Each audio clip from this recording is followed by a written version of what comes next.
Match muri rusange itari yoroshye yadusabaga,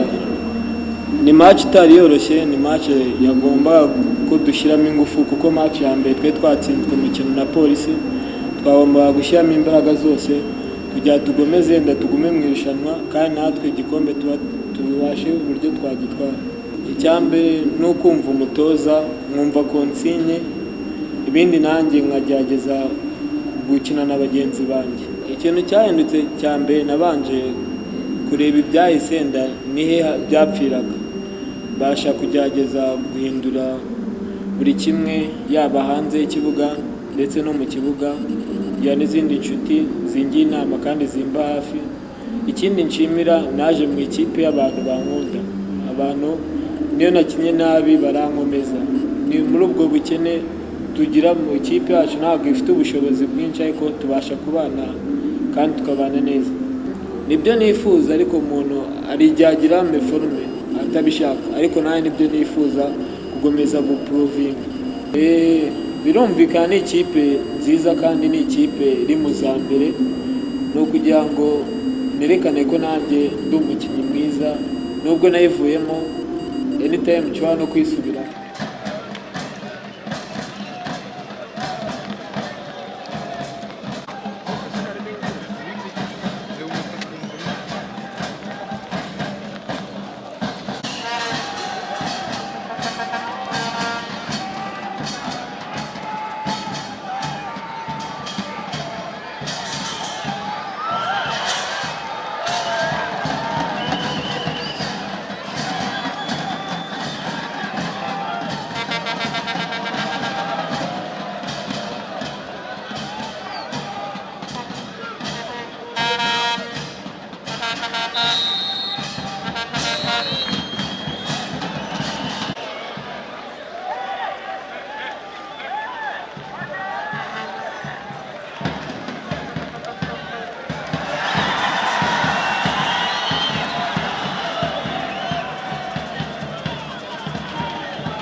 D'abord, je tiens à féliciter et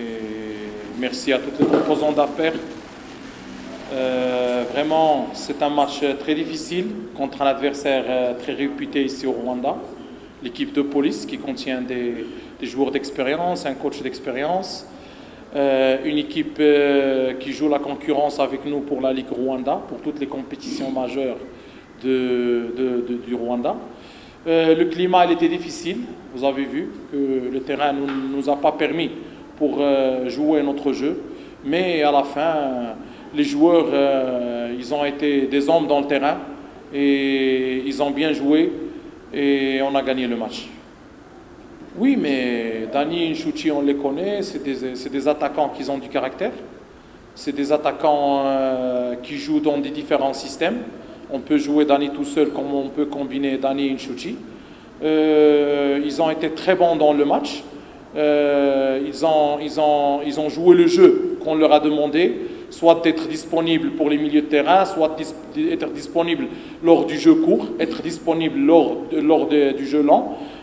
couvrir leur ballon, remiser pour les milieux de terrain, ainsi d'être disponible aux profondeurs et aussi être présent dans les balles arrêtées. Je pense qu'ils ont appliqué tout ça, ils ont été à la hauteur et c'est grâce à nos attaquants qu'on a gagné les matchs, qu'on gagne les matchs et qu'on a gagné ce match. Et c'est grâce à nos attaquants qu'on a atteint pas mal de fois la moitié du terrain de novuga ndavye ngene match yagenze kuri jewe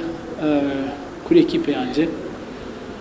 novuga twagize malchance mwabonye ko match twari tuyifise twakinye neza abakinyi bakurikije amakonsigne ariko kuri coup de pied arrêté habaye rero muri football bibaho wabonye yuko na equipe ya APR iyo hataba muri phase arrêté wabonye yuko nabo gukrea igori byari byanse ko twari twamaze kubapuka neza novuga muri rusange match yari ryoshe yari ikomeye kandi yari berejisho kuri kote zose twari twiteguye APR n'umusi yagize amahigwe novuga kuri jewe ko ari amahigwe gusa yagize difference muri match ariko je kuri equipe yanje ndi satisfait n'ingene baki uravye gukinisha Oze kw'icenda ni kubera abakinyi novuga bari basanzwe bakina hajya na Dominique ashobora gukina kw'icenda, Jean Paul ashobora gukina kw'icenda, hama novuga na Isaïe kuko kugira choix ya Oze nuko mbona Isaïe physiquement atameze neza mbona yuko gukina ijya minota byo bari vyiza cyane ariko ndavye progression yiwe ariko araza ni manque y'ukubura amasolution hajya ku 9 tufata Oze tukamukura kuri 7 tukamushira ku 9 kuvuga ni manque ya masolution. Hama Cedric nawe nyene uno musi yakinye neza yazibiye kuruare yiwe neza wabonye yuko mu gice cya mbere ashoboye kwataka ariko novuga nawe gukina ijya minota kuvuga ko physiquement ataraba neza nicyo gituma mwabonye yakinye ijya minota muri make match ntabwo yagenze nabi kuri twebwe ariko twabuza amanota urebye APR ibonye amahirwe yabyaza umusaruro ndumva ari cyo kintu turushije nta kindi. Celestin ni umukinnyi mwiza na Jean Marie nuko Jean Marie ariko murabizi namwe yari mu mvune ntabwo yari yaba fit ndumva gukina na Celestin nta kibazo ni umukinnyi mwiza arazamuka ariko hari igihe na match yanga iyi turunwa iradufasha kwitegura shampiyona ndumva na APR tuyifite nyuma ya match ebyiri ndumva tugiye kwitegura neza kandi ibyiza biri imbere. Amahirwe aracyahari dufite umukino wa nyuma kandi n'izindi zituri imbere zifite umukino ndumva ku mukino dufite wa nyuma tugomba gutsinda ibitego byinshi tukareba ko twagira amahirwe yo kugenda. Nivyo ni match ya kabiri dutsinzwe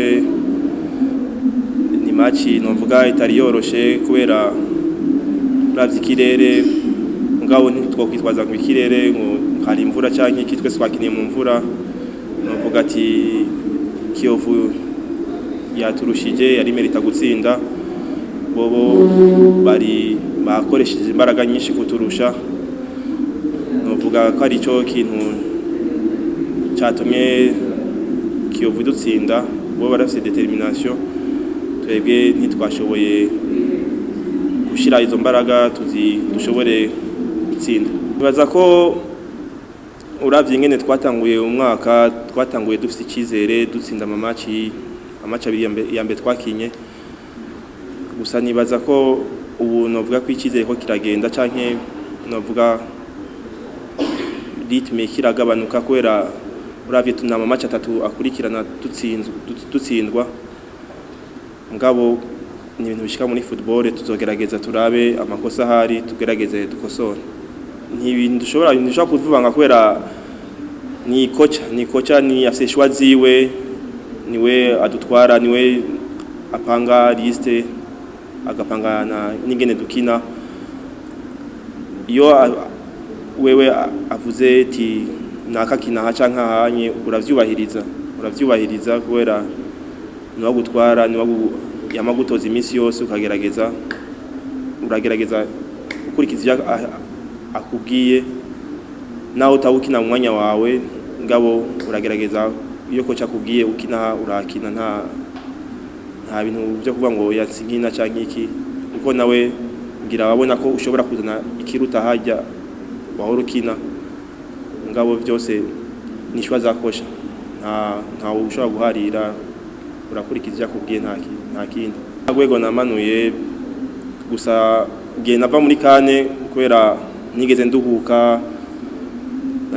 navuye muri kane nza gukina sekafa subira i Burundi narakinya amamatch menshi ya equipe nationale subira ndagaruka ino nkina championnat agaciro des fois kwera amamatch ari menshi n'ingendo usanga ari nyinshi rimwe usanga hazanwa n'akantu k'umunaniro kwera amamatch ari menshi ingendo ari nyinshi mugabo jewe meze neza ubu meze neza nta ngendo nyinshi ngira nta match menshi ariho ya equipe nationale canke